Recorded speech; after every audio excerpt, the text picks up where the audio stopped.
This is Michelle Houghten. If you are tuning in on the Rubbernecker YouTube channel, I am a Copic craft educator or Copic educator, and I used to work for Copic, and now I work on my own.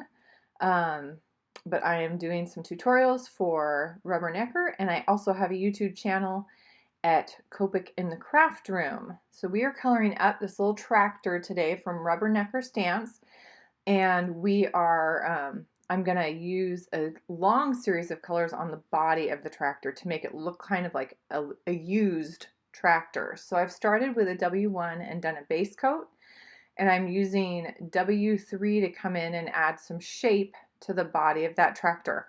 These colors are going to get completely covered up. It truly is to dull it down even further. I've used warm grays purposefully because I want it to look dull and worn and warm. So as you see those layers coming on, you're going to see how that kind of desaturates those colors from the get-go. So E93 is going to coat the entire thing. Notice I did not do any blending with the W's. Just laid some of those darker colors down. The E93 is one of these that's going to help give that metal a little bit of a rusted, worn look. You'll see another E9 come into play here in a little bit in some of those really dark areas and some of the kind of muddy, dirty areas later on. So that coats the entire thing. So all of this is the stuff that's going to be green.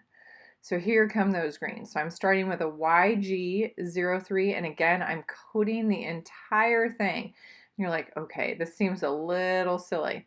But this is the series or the build up of colors to create kind of that worn, rusted look. So hopefully on the body of the tractor, you're seeing a little bit of where some of those darker W's are underlying. With my YG67, which is the color I'm using now, I'm coming back in and hitting some of those darker areas. So I'm going to reinforce that with the darker green. Again, it's truly just a building process of building those up. The YG67 is going to come all the way under that fender to get that whole area darker as well, because we know that's going to be in the deeper shadows. So that is definitely going to be darker. G20 is next, and that's going to hit, or sorry, YG03. I'm jumping ahead of myself here, sorry. YG03 is going to blend that YG67 edge. So I'm really just going over the edge of that, hitting that pretty hard. It's a big jump between those two colors, but because there's so much ink on the paper and I'm working fairly quickly, it blends fairly well.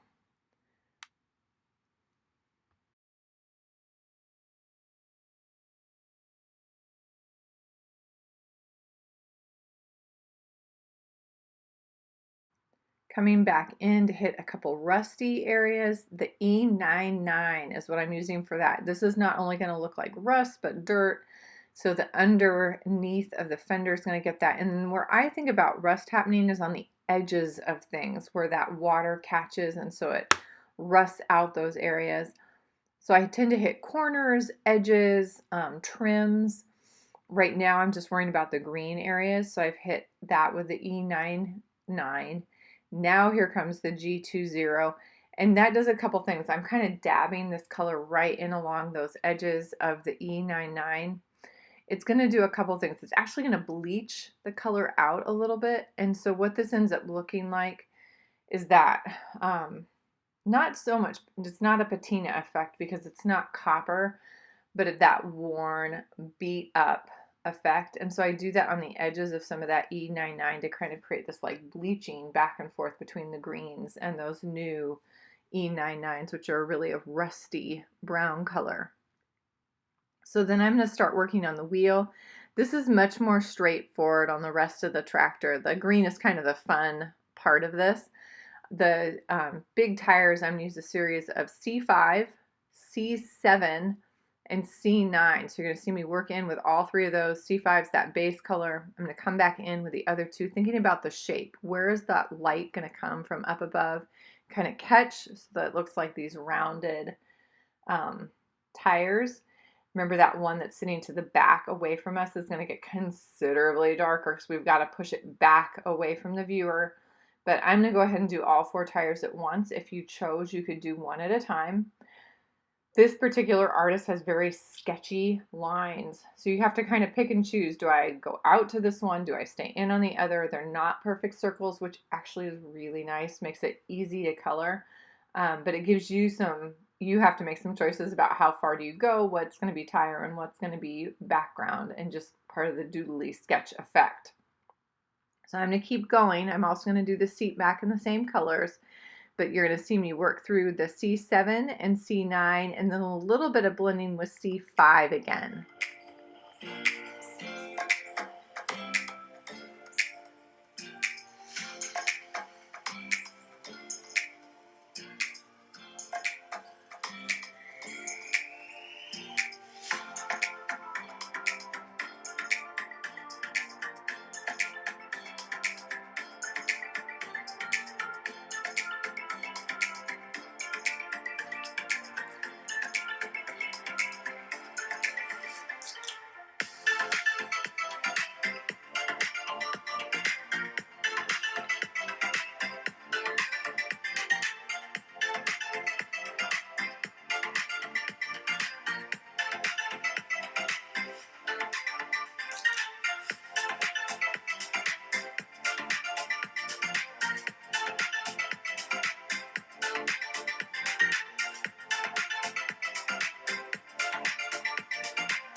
All right, so then there are some lighter metal pieces to the tractor, I think. I'm using C1 and C3 on those. That's going to be kind of the hub caps or the inner portion of the wheel rims, some of the steering, the fender, the grate on the front of the tractor, but all of those are going to be with C1 and C3. I'm going to start with those just to get that shape in there.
Then I really want to get those kind of rusty and dirty as well. So I've got that E93, and this I'm going to pick and choose where this is going to go because I still want the silver of the actual metal showing through. And notice I changed to the C's versus the W's on the tires and all the silver metal portion. Just a different kind of metal. And then, so I'm picking and choosing the places where I think those rust spots are happening or the dirt is catching and getting thrown into. So obviously on the interior of the wheels, we've got both rust, could be dirt, but we're getting that effect kind of built in on this tractor.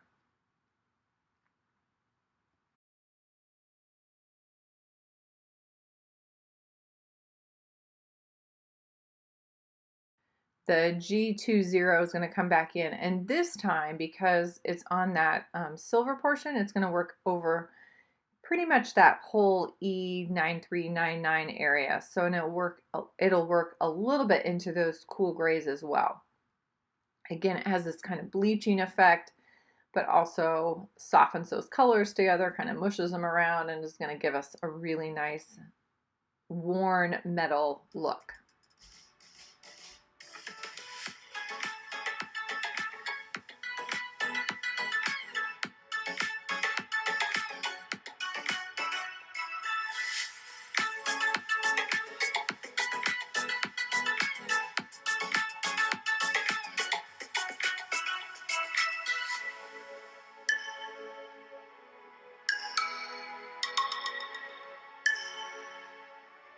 Just for fun and a little bit of contrast on the image, I'm coming in with 2 reds on those little handles on part of the machinery to the side, R14, excuse me, and R46 is going to be next. I've also put a touch bit on the steering wheel. That part will be hard to see, and kind of either a step up or a piece on the side of the tractor. Again, you could use any color combo for that, and I am not a tractor aficionado. I did not look up photos this time. I just, in my head, I think green because I'm thinking John Deere.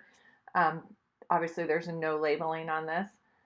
So it was just more of a recognizable color for a tractor, but I don't know what all these little parts would be colored. So you can look that up if you want, or just pick a fun color combination, something that matches your papers even.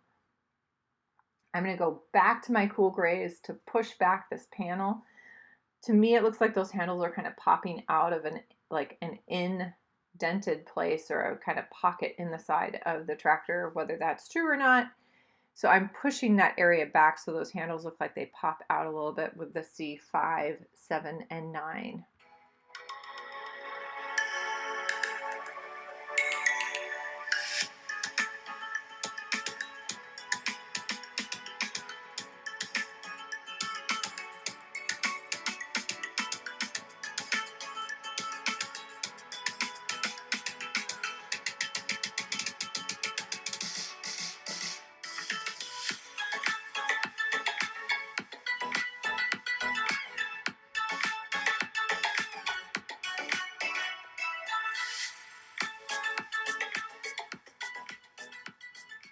Onto the background, I'm keeping it really simple. I've got 2 earth tones for the ground, and I'm trying to make it look, I'm going to try to make it look like kind of rows in a field that has been plowed or seeded.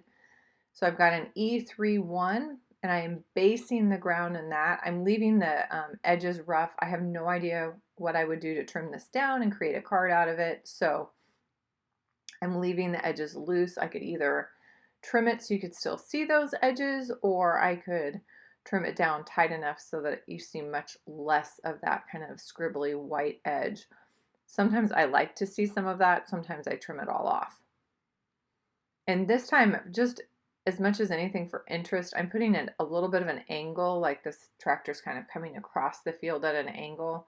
So I just didn't want it to be like the straight across horizon line where sky meets land. I just wanted to add some interest there. So I'm creating a diagonal line that works its way across, kind of with that horizon line, but you'll see that same line in the rows I create with this darker color of E3-5. And when I switch to that, which I'm going to do here pretty soon, notice the E3-1 is not smooth. The E3-5 is going to come in these kind of scribbly, kind of up and down, jagged rows. And I truly am creating rows. And that is very purposeful. I want it to look like a plowed field that has these rows kind of either building. I mean, if you wanted to, you could even go back in and add dots of green across the top, something really dark to show that initial plant growth kind of coming in. And that could be really fun. But I left it as kind of a field that's just been turned, or the rows have been created, and it's ready for planting. I'm going to use the E3-5 underneath the tractor as well to create kind of a cast shadow, so it is going to get darker under there. I kind of create the rows first and then come back and work on that.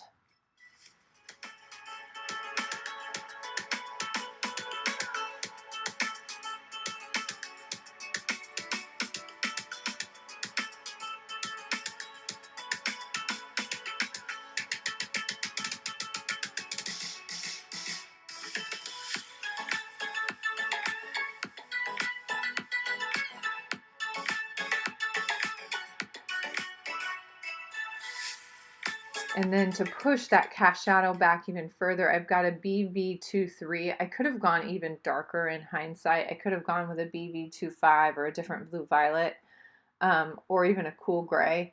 But I wanted to cool that area down below the tractor, really set that down on the earth a little bit more solid. I felt like the E3-5 was still making that tractor pop forward, up and off. So I felt like this helped ground it a little bit. Sky is going to be super, super easy. And notice I did not blend any of that ground. I just left it. Personal choice. You can always go back and do kind of a couple washes of that E3-1 to soften that. Again, sorry. I am healthy. If you're wondering, it's allergies. BG000 Sky, I'm going to go over this with a nice wash. So I'm working from one side across the other, kind of smokestack across, and I'll go smokestack to the other route. I'm keeping it really wet and just keeping it moving. I use small circles with that chisel nib. Personal preference, I keep it moving. I need at least 2 to 3 hits on each area. And so for me, that's the easiest way to get that. If you can do that with a back and forth stroke, more power to you. You could use your brush nib and hit a large area way on the side of that brush nib. But for me, this was not about getting super smooth. I just wanted it all kind of wet at the same time. So I worked pretty fast all the way across.